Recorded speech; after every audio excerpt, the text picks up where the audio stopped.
The topics and opinions expressed on the following show are solely those of the hosts and their guests and not those of W4WN Radio, its employees, or affiliates. We make no recommendations or endorsements for radio show programs, services, or products mentioned on air or on our web. No liability, explicit or implied, shall be extended to W4WN Radio, its employees, or affiliates. Any questions or comments should be directed to those show hosts. Thank you for choosing W4WN Radio. Are you ready to take a journey? Let's connect with the healers of the world.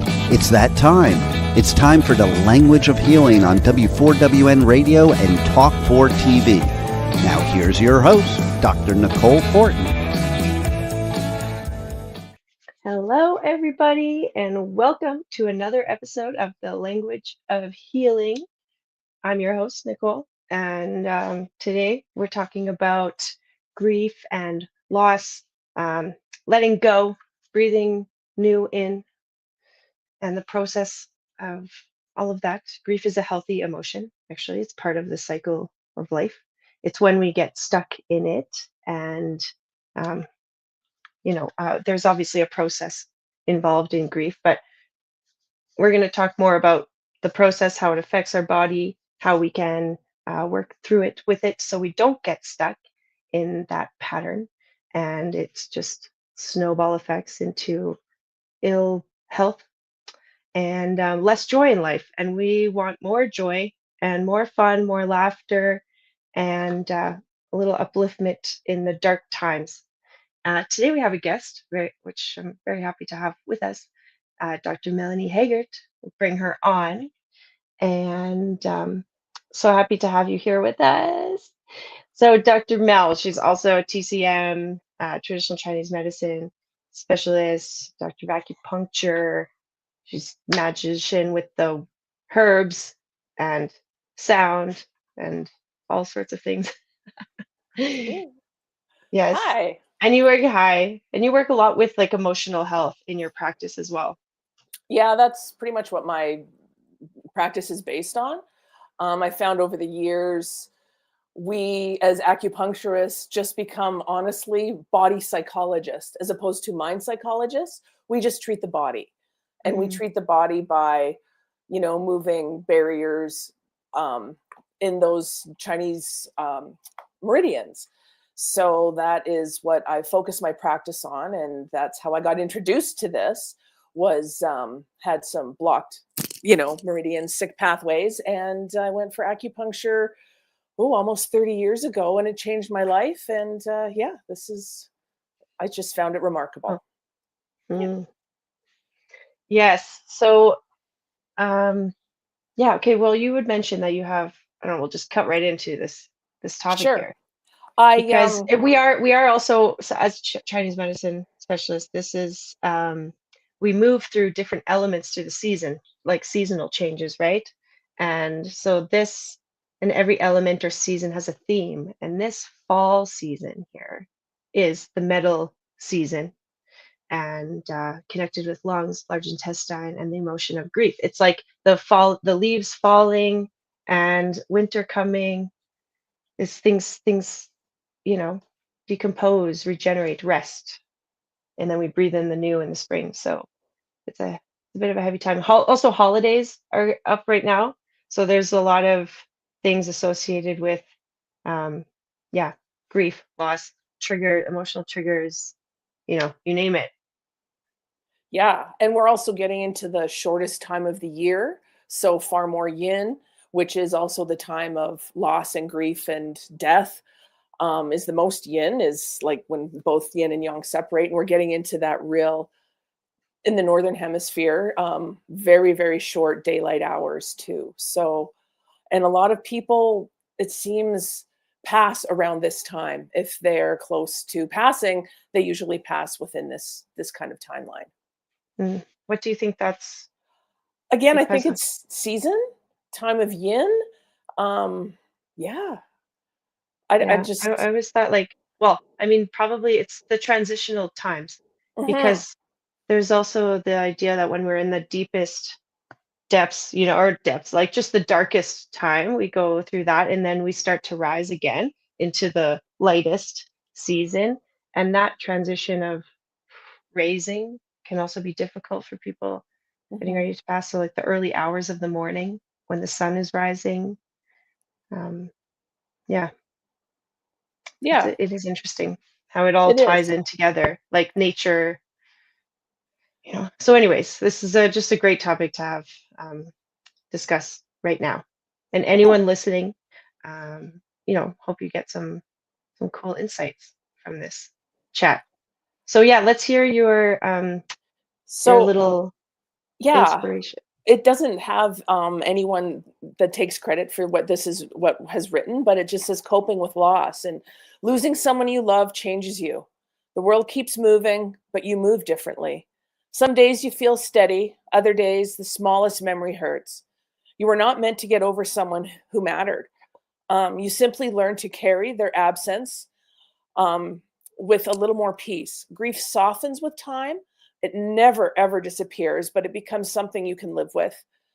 And that softening, you slowly find your breath again. So I just thought those were really beautiful words. Mm-hmm. Anyone has or is going through some great loss right now, or new to loss, because a lot of people don't lose people until they get older. And yeah, it's grief. It's losing pets, losing miscarriage. Like there's so much loss. Relationships, marriages, friendships, like it's all pretty heavy, but like I always say, the sun comes up the next day and we still have to keep moving forward. And it's okay to have difficult days. And I recommend crying at any moment that you can, because that releases things that won't get stuck in your body. Yeah. Yeah. So yeah, we're going to talk today about where grief lives in the body, in the physical structures, how it affects our physical and mental, emotional health, and then some cultural ways to process it, because there are many different viewpoints around the world of how to move through it, right? So that you mentioned, yeah, the tears, the crying that releases, stress and cortisol, because that also ramps up in our physicality with grief. And you also see the shallow breathing, the restless sleeping, the, disturbed appetite, you know. It affects all the organs. And I mean, that tightness in the chest, definitely grief. And a lot of people who deal with grief, whether it's a shock or whatever, sometimes after that person has passed, loved ones will get really, really sick, a really bad cold, pneumonia, digestive issues. Yeah, like that, and that heart just feels like your heart's heavy and sore. So Hmm. everything kind of related to the chest and things being stagnant. Yeah. And there's real science, in fact, behind a broken heart syndrome. Like it Hmm. does create physical pain, that heartbreak, heaviness in the chest. So the heart, yeah, grief definitely lives in the chest there, the heart, the lungs. And then it's interesting to see that connection, lungs, large intestine, because that's the metal element. Those are the two organs connected with the metal element, versus the fire, earth, water, wood, this metal, lungs, large intestine. It's like breathing in new and letting go. And then, yeah, I think that cycle gets a little, with the grief, it gets heavy and stuck and Yeah, difficult to it process. is. It's a difficult process, and I don't know. Us North Americans generally have we don't talk about death enough in our culture. In lots of other cultures globally, like children aren't protected from death. They get to grieve along with the whole village or whatever your community is. Where here we just like, I don't know. It feels like we just embrace it and we hold on to it. It feels really sad and stuck, but also comfortable, because maybe when we breathe and let it go, we let go of other things like memories, which we don't, but we need to, I don't know, we need to have more of a better understanding and, conversation about death and grieving and loss, because it is truly just a part of life. Like none of us are really getting out of here alive. Um, yeah, we came into the world alone and we leave the world alone. But we can be surrounded by community and people and love. And that's what really gets people through a lot of grief, is that community and talking about it. Because talking about it gets things moving as well. Yeah. So I find, yeah, North Americans, again, we're also stoic, just with, how we got here. And I can handle it. We can go through this alone. And it's like, I get a lot of men and women on my treatment table that haven't even cried they have a hard time crying and getting there to release that inner deep grief. So I really, really try and focus on just moving a little bit of that too. Yeah. And because, there's on the Western, type cultures where we are a little bit more individual. Like there is a bit more separation between the community. You have to build that a bit. And some people have their, with your family of origin and but it's not quite the same as the other traditions like, we do see around the globe. Um, and then we have to keep it together. And if we're going to break down and grieve, that might get in the way of our productivities, the things we have to do, like the faces we have to keep, like that kind of societal.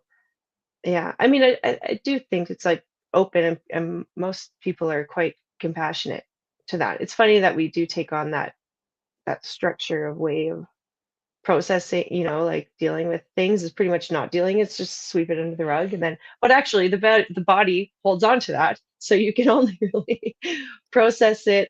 And I've seen also in my practice ways that the body holds on to grief. It could show up, in the joints, like knees, like just not the inability to move forward really with it, because it is an energy, and eventually it kind of settles, um, somewhere, whether that be in the chest, the gut health, the physicality, like the joints too. I liked what you said about the breath creates the softening, because maybe that's also what it takes to open some of that up.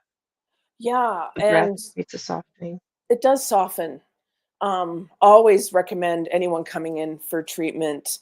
I just practice breathing with them here, like just four breath box breathing, just to get them out of that sympathetic fight, flight, freeze mode. Because we generally all live in that, not healthy. It served us fine when we were literally like fighting for our lives, running away from bears, but we're pretty safe these days. But when a big tragic accident, like some tragic life loss, it's definite trauma. And I find pieces of yourself, I don't know, it's like a consciousness that flies out of you. And I find trauma, grief settles into those spaces within the joints. So yeah, a lot of joint pain, a lot of wrist pain. The large intestine and lung meridians run like up through joints and wrists and thumbs. And I find people get a lot of pain through there. Same with knees, like it kind of affects everything, but back pain, hip pain, shoulder pain, because I mean, our lungs like sit right under our shoulders, and lung one starts right here Mm, in the meridian. So even doing if you don't know what to do and you're just feeling really stuck, even just doing some tapping in and around that area is really, really gentle and can start to release some of that, stuck energy yeah, just into. thinking about that feels good. It does, yeah. And it's amazing Yeah. when you touch it, it's So like, oh, it's tender. it's just like in Yeah. the little, yeah, crux of the armpit, up Mhm. closer to the collarbone. Yeah. Yeah, it's funny because, well, not funny, but chi, we talk a lot about chi, and the emotions have a certain effect on our chi. So for example, joy, laughter, it relaxes the chi and it creates a space for breath and ease. Fear really sinks the chi. If you're really And in, condenses it. yeah, fight, fright. Well, also worry knots the chi. Um, and then grief creates, it's like a deflates, it's like a sinking. And then if you think about the lungs as a flower, it's like a wilting flower. And, I just imagine bringing, I don't know, It's like boosting it a little Hmm. bit. You make them happy lungs again. But it's just interesting to feel the different sensations of what emotions do to our body. And yeah, so fear, grief is really that the sinking. So I like this. What else can we do to help? Um, I know it sounds really weird, but if you're really stuck and can't cry, because when you start moving emotions, that's when your body is ready to actually start moving. Some of us, because of past trauma, go through some grief, they still stick.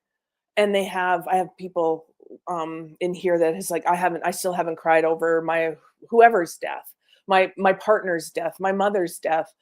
And so again, things get stuck. So I say, like, watch a movie that you know will make you cry. Because sometimes it just takes that little bit of emotion to move, to get things really moving and to move that grief. So if you know of a movie that makes you cry that has nothing related to a person's passing, or grief, let's start with that. And a lot of times that actually will help too. It's like that teapot that's just stuck, that nothing will come out because it's kind of a sealed vacuum. And once you start just tipping it a little bit and releasing a little steam, things start to unravel, sometimes in a controlled way and sometimes not. I always send people home with homework. And if they haven't, if they've been really stuck with that emotion of crying and letting go, to watch something. And my homework is, if you can have a really ugly, snotty cry, that will release so much cortisol, endorphins, and everything else to get the body actually moving. And it's okay to do that. And I always say, it's a safe place in your car, not driving and parked, because you can yell and scream and get angry, which also gets things to move too. So that's like a really weird thing of homework, but I really recommend it. Mm-hmm. Yeah. That's a good one. Does Hmm. that make sense? Sometimes Yeah, we do need of to get course. angry to get Yeah. that moving, so then we can start to cry. Oh yeah. Anger is a great motivator or a great way to reestablish some boundaries or some it's like you see what you're faced up against. And so while repressed grief definitely can trigger some of that because well anger is more of a like yeah the pressure is high it like raises the chi almost so like in a way it's kind of the opposite of the the the downwardness of grief like you know but it yeah I mean that's how where we see some strong emotional reactions when there are healthier ways to process it on a slower like the volcano slowly erupting Yes, I always from recommend, I that mean, anger is just also that part of grief. Like, it is one phase of that grief. yeah Like, how, like, why did this happen? And angry for the world because, yeah, you've lost somebody. But yes and again, highly recommend, when you're yelling and letting that, like, don't put it towards anybody. Like, try and be conscious and be very yeah aware of, like, being angry. And if you are, like, really short to temper, check in and see why. yeah And don't unleash the hounds on anybody, because no one deserves that, and it doesn't help anything. yeah So, well then it kind of creates this like reaction to the reaction with others around us too it's mhm. not always wise responses another thing I've tried in the past is you can throw eggs in the shower Ooh, that's a good I one. think just I think breaking something feels good and cathartic and it's easy to clean up it's pretty benign but yeah Oh, I'm gonna use that. That's a yeah great one. Breaking yeah some eggs. Yeah, breaking eggs yeah breaking eggs. yeah, or in Yeah, your garden if you want a little extra fertilizer. I don't know true. if that actually works. Do you think so? Yeah. Oh, for sure, why not?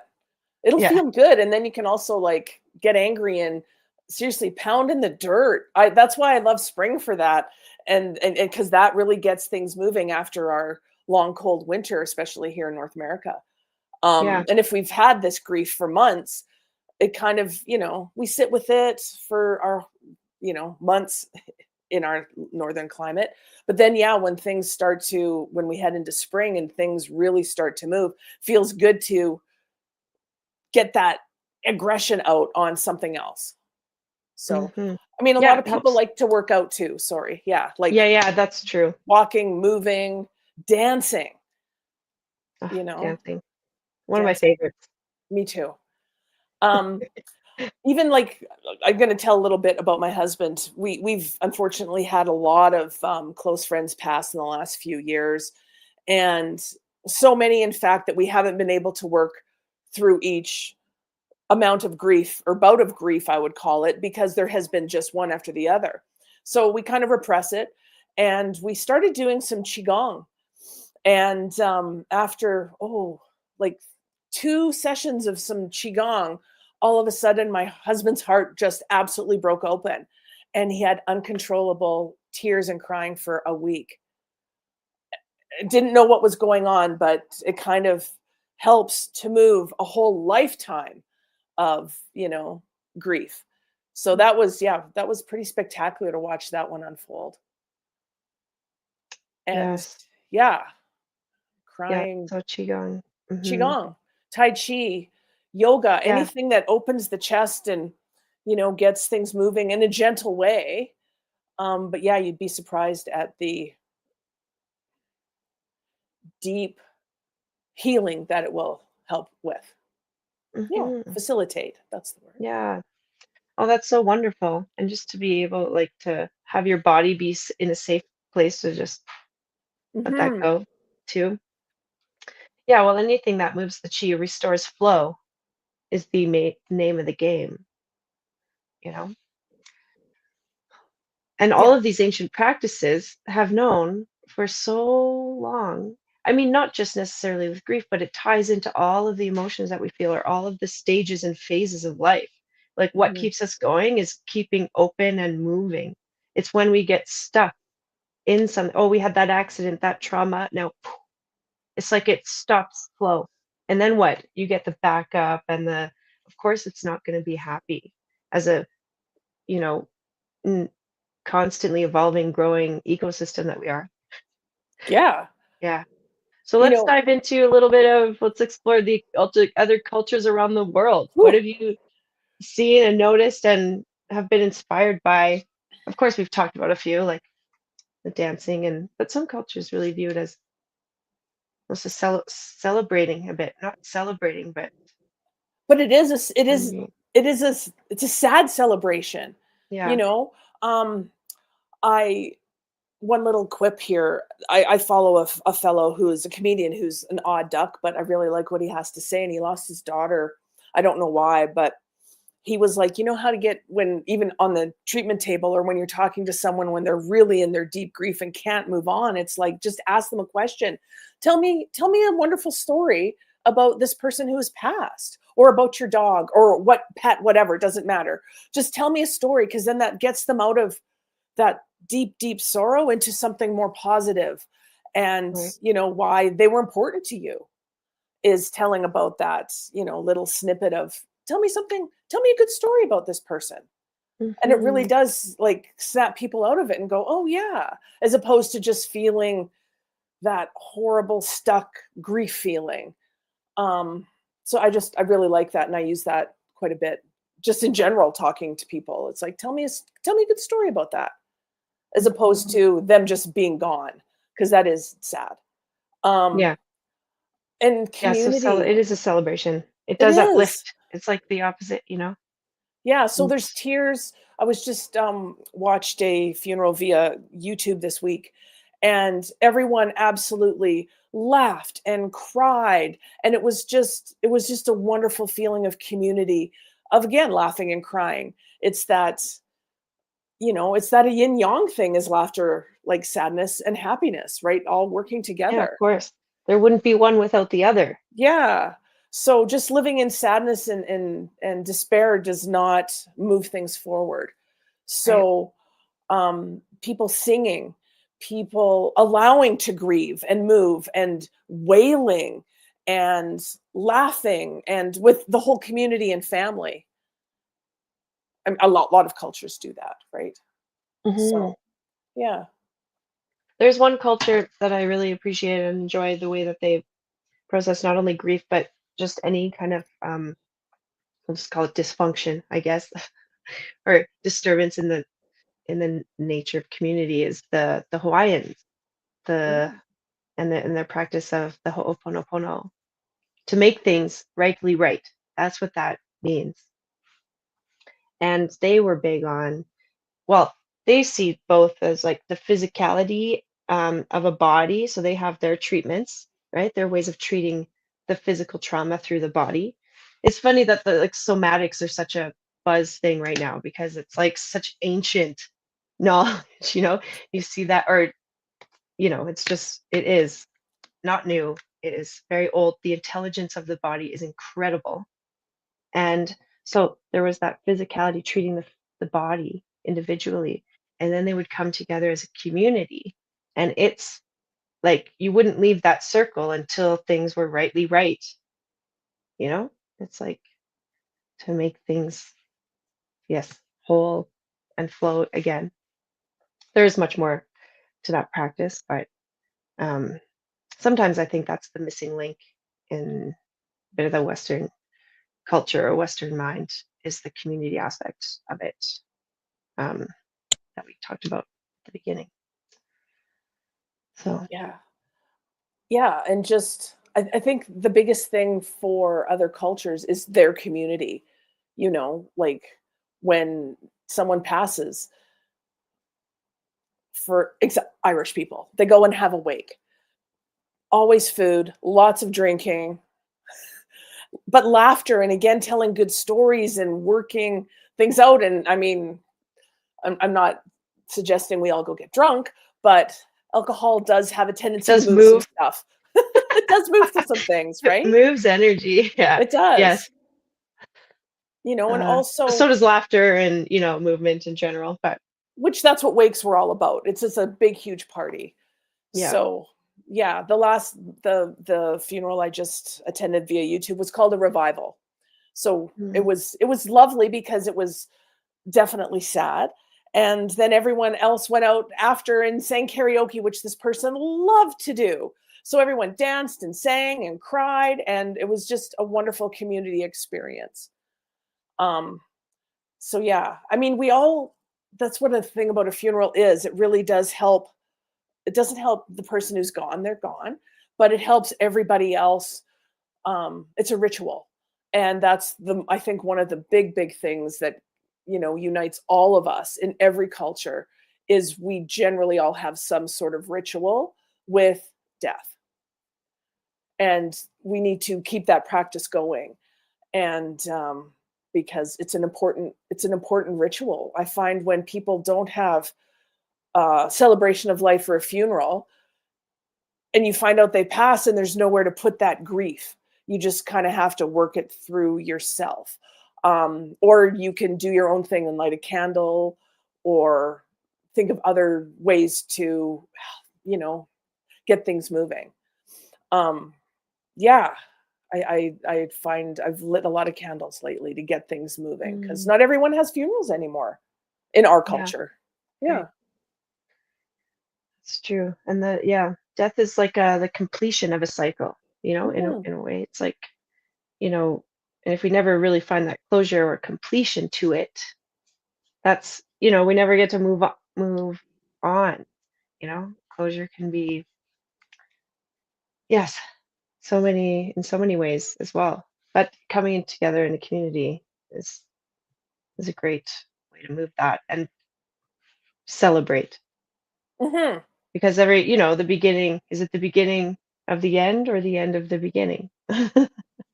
Yeah. Like we don't know what But happens after we die. yeah, but I love the candle because it just like a flame, and in the I believe it's the indigenous medicine wheel, fire does represent completion, like the death, Mm. it's like the end of it's like fire, um, burns, creates the ash for new earth Yeah, regeneration. Yeah. like a phoenix, right? Yeah, like the auspicious phoenix Phoenix, yeah. acupuncture. I know.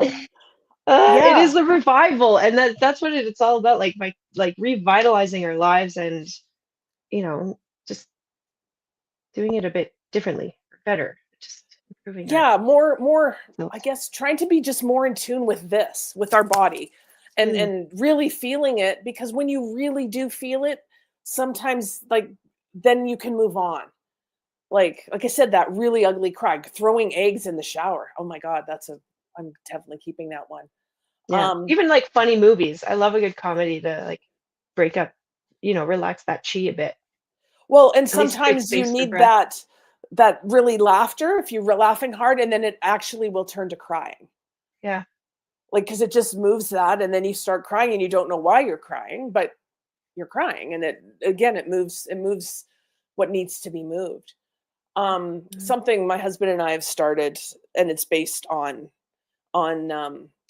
some in Mexico with Dios de los Muertes, is November 1st and 2nd. We make a list of everyone we want to remember, and we sit and we talk about it for a couple days, and just talk about really good stories about who's passed, just so we can keep that memory alive and positive, and work through grief in a different way. Um, that's a little more, again, that positive spin on it, just to go, wow, like they brought some really beautiful things into our life, because that's really what's important to keep us all moving forward. Does that make sense?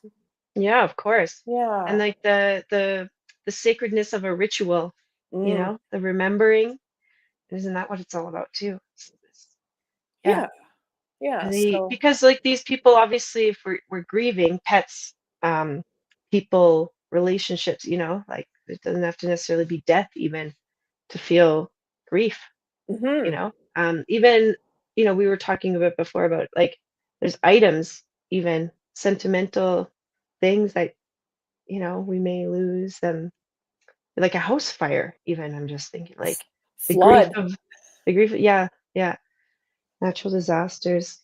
Um, Yeah, I kind of tangented myself there. I was gonna say something. Oh, oh yes. Um, I don't remember. It doesn't matter. But it's true with inanimate objects. If you get something from a friend or whatever who's passed, it's like, oh, you do connect with that because it is a reminder of them in a good way. Yeah. Oh So, yeah, that's it's like, just it's weird. Honoring, honoring it. And yeah. because they're obviously we're feeling deeply because it meant so much to us. It brought such value to our life, or valuable lessons. Maybe it wasn't always good either. Like, and maybe it showed a lot of anger too.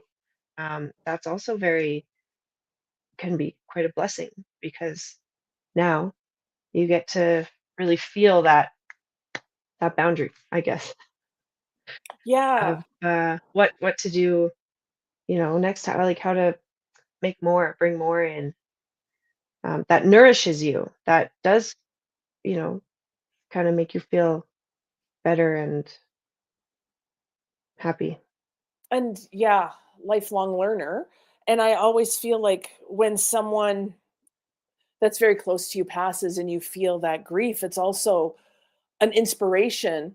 Like, we can use that as inspiration to do better and do more, and really, you know, lose the things that don't bring us joy, lose the things that don't serve us well, to move forward and have a more fulfilling life.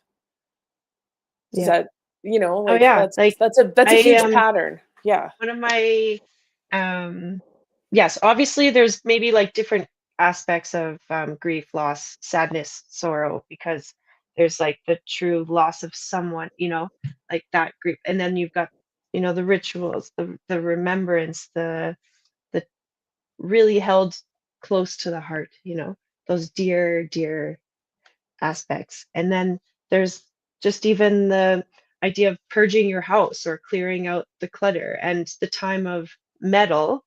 I like to visualize that as like metaphorically a mountain, and if we're climbing the mountain, we want to be as light as possible. Like we're not packing extra things with us as we're trying to, reach a new level, so to speak. So letting go of things that weigh you down give you more energy to move ahead.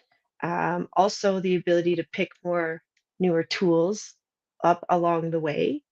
Um, and so that's how I like to kind of think about as we trudge up this hard mountain. I love getting out in the mountains and hiking and really challenging my physical body, my breath. But I notice more happy coming down the mountain than going up. Sometimes I'm like, what am I doing here? This is a huge mistake. It's so hard. Like, bitch with my friend about something, but that's part of the cathartic. It's like letting go of it. So there's, yeah, many aspects to that. Yeah, I I don't know. find the metal and like even you want to get rid of something that serves no purpose, like even taking the metal of an axe and just like chopping it up into bits. Well, And then yeah, maybe even just taking a little bit with you as opposed to the whole thing, yeah. you know? And chopping it up, like taking stock almost, so to speak, actually allows that wood, to become like kindling. It's easier to start a fire with. It's like easier to, keep that fire burning versus trying to burn a whole log. Maybe the piecing it together, because metal is like a sword. It can be sharp. And metal also represents our emotional self, our emotional maturity. So when we think about like the words we're using, the actions that we're doing, you know, thoughts, feelings, beliefs, all of that, it can be sharp. Like it is, a Yeah. word is our wand, type thing. It can be, yeah, we can shape, and like a beautiful piece of carpentry, or like a finishing carpenter, or an artist. I mean, that's Yeah. like precision of metal. You can clear and release, and like and metal is the gem, is our it's our the gem of our existence. And it can be buried under such gunk that we forget our own brilliance, or the brilliance of life in general. And yeah. Yeah. Just even with just 5 elements in Chinese medicine, there's so many metaphors for every element and every kind of phase that we go through in life. And yeah, like what you said, like climbing that mountain, that's what it feels like. Also, the air gets thinner up there, Mm. you know? Um, but coming down does feel good because again, it's that cathartic thing. I've found that being involved with friends and loved ones who have tragically lost somebody, and we all go through the grieving process together as a small group. You go through the funeral, we all speak because you're so in it. Um, that new people come into the funeral and they're like finally letting go. So I found that is really interesting. And you think after the funeral, you're going to feel better. And sometimes you don't. Sometimes it is just a weird, it's like you're so busy planning because usually funerals celebrations happen very quickly after a person's passed. Then everybody goes away and does their thing, and then you're still stuck in that, whew, what do I do now? Um, I don't know how, I don't really have a lot to say about that because we all deal with things differently, but check in Mhm. with your loved ones who are going through this.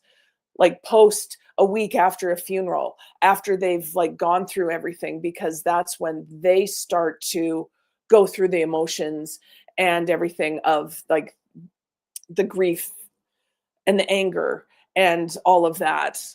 And sometimes they are alone because after that community is gone and we celebrated, that's when it gets, I think, really sometimes very challenging for people. Yeah, that's a really good point. I'm glad that you brought that up, because it's the after, like when once it, yeah, you're kept really busy, and then it's the longevity of it. It's like this, it back to that, um the little blurb you had read It at kind the of like, beginning, yeah, that yeah, it's never gone. It's like it's reliving, it's relearning, you know to walk again with this. It is. And Yeah. walk differently without those people in your life. Yeah. And then as you know, especially keep moving, there are like different challenges that come up. So I, yeah, really appreciate the checking in, the community, continuous community. That's key, critical. Yeah, because when, things happen, especially grief, like loss of whatever, when everyone's in a deep mourning, you get absolutely loaded with food and people and Hmm. what can I do for you? And then again, after the ceremony and that ritual, it's like no one brings you food anymore. Like it's like, oh, and I think we need to work on that as our Western culture, because it's like, yeah, we do all this and then what? And I think a lot of people that I've dealt with, like patients and such, it's like, yeah, now what? Like, we've done all this and I still don't feel better. And sometimes a lot of people do get stuck in this I don't feel better. And I And that's mean, okay, like that is, I yeah, think, yeah, it's like, yeah, and because it's deep, can be so deep, and it's okay to not feel better yet, but just keep it moving, you know, good days, bad days. and that's okay, kind of embrace them. And if you feel like really sad and shitty, feel sad and shitty. But take note and try and not get stuck there. Um, tools, go for grief counseling. They know what Yeah. they're talking about, and I always recommend everyone do that. Psychology for the brain for that is very good. Do, like, obviously go see acupuncture, massage, just to get things kind of working. That whole, yes, somatic term that's kind of a catchphrase for everything, but acupuncturists in Chinese medicine and Ayurvedic, like, we've been doing body somatic psychology for thousands of years. So, we have our own metaphors on how we talk about, meridian systems and organ systems. And it's quite poetic and really beautiful Mhm. when you talk about those in that kind of way. Yeah, that's a good one.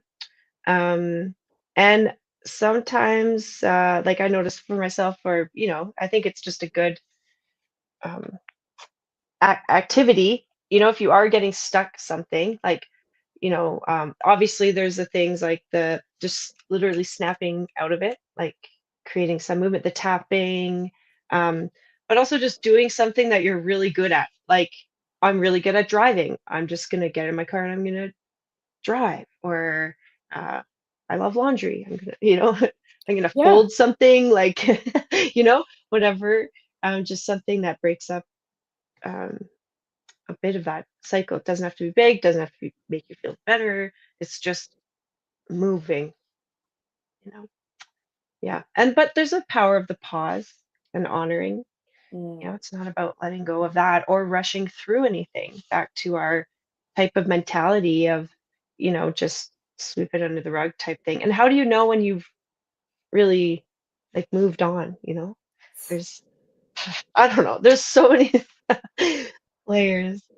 Like, I still hear songs from, oh, my sister-in-law's funeral from 25 years ago, and I hear it and I still start crying. 25 Yeah. years. Like, it just, and I let myself, I'm like, that's okay, because it's remembering and honoring that person. Or, you hear something that will make you laugh from the person, and just laugh, even if you're by yourself. Or, you know, I don't know. I Mhm. find, because of my age, walking in grocery stores and whatever stores, I don't know, 80s, 90s music is very popular. And I hear stuff that reminds me of, friends I've lost and all of those things. And, I'll have a quick tear or I'll laugh by myself. And I'm sure people think I'm a little crazy, but I don't care. It's okay. It doesn't matter. You know what? Oh, You practice NADA protocol, which is quite an interesting little technique or modality.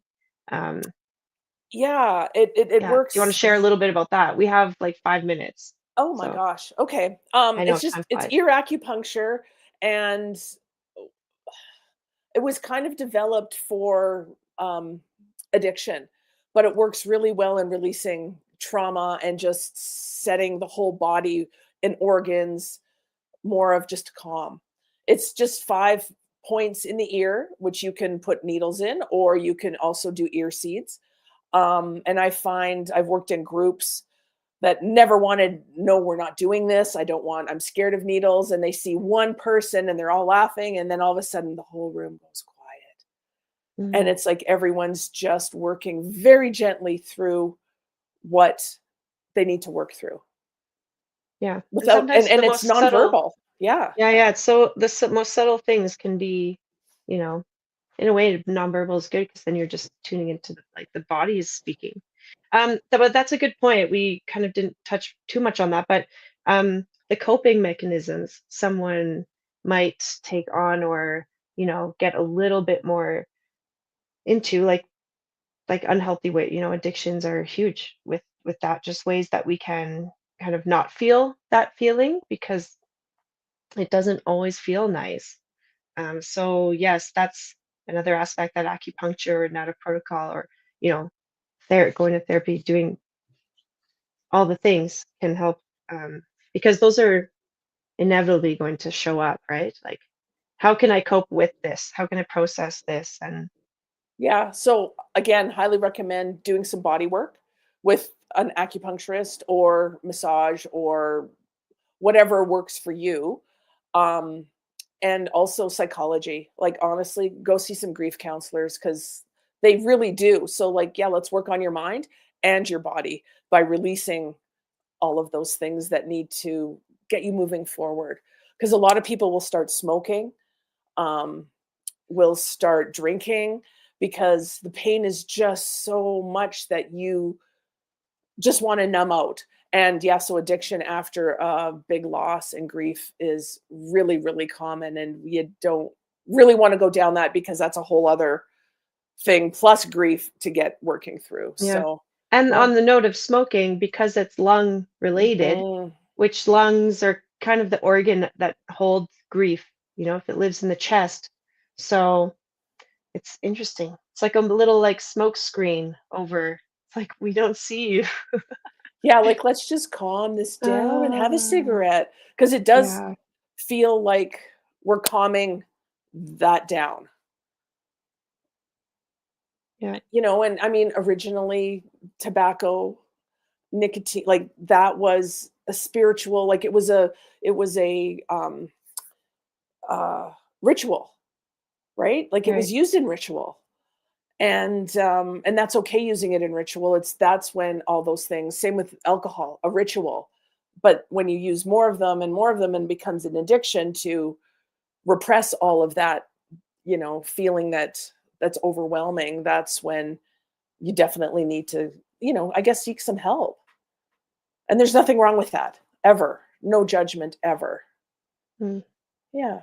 No, there are so many wonderful people and community and modalities out there to really help move through some of the difficult things or things we can't really even express well. We might not even know, Hmm. right? So, yes, highly recommend reaching out to skilled professionals such as Dr. Melanie of Auspicious Phoenix Acupuncture if you are in the Calgary area. Of course, you can go see her, book with her at auspiciousphoenixacupuncture.com. And even some of that, yeah, that psychological, like the talk therapy too, community help and support. Um, yeah, thank you for helping us guide us through some process around grief and loss. Thanks for having me. Oh yeah, Yeah, it's been a lifetime of learning and unfortunately a lot of grief in my life. So I've just taken things that have helped me move forward. And mm, yeah, I'll share that with anybody. yes, yes. Yeah. So, any final notes, or what will you take with you from this conversation that will help support you in moving forward? Oh, you're asking me? Yeah, Or sure. just in And the general? audience. And the audience. Yes. Why Just not? yeah. Don't be afraid. Don't be afraid. We all grieve and we all grieve in different ways and there's no right or wrong way to grieve. That's a big one. Right. Yeah. Yeah, it looks different for us all. Mhm. So Good. Well, thanks again so much for this really enlightening conversation and celebrating different stages of life and growth, evolution. And that's it. We'll see you next time on the Language of Healing, Tuesdays at 2 p.m. Eastern on W4WN.com. All right. Thanks for tuning in, everybody. See you next time. Wow, what a show today. And the journey does not stop here. Come travel the world with Nicole every Tuesday at 2 p.m. Eastern Time as together we become more fluent in the language of healing on W4WN Radio and Talk4 TV. See you next week.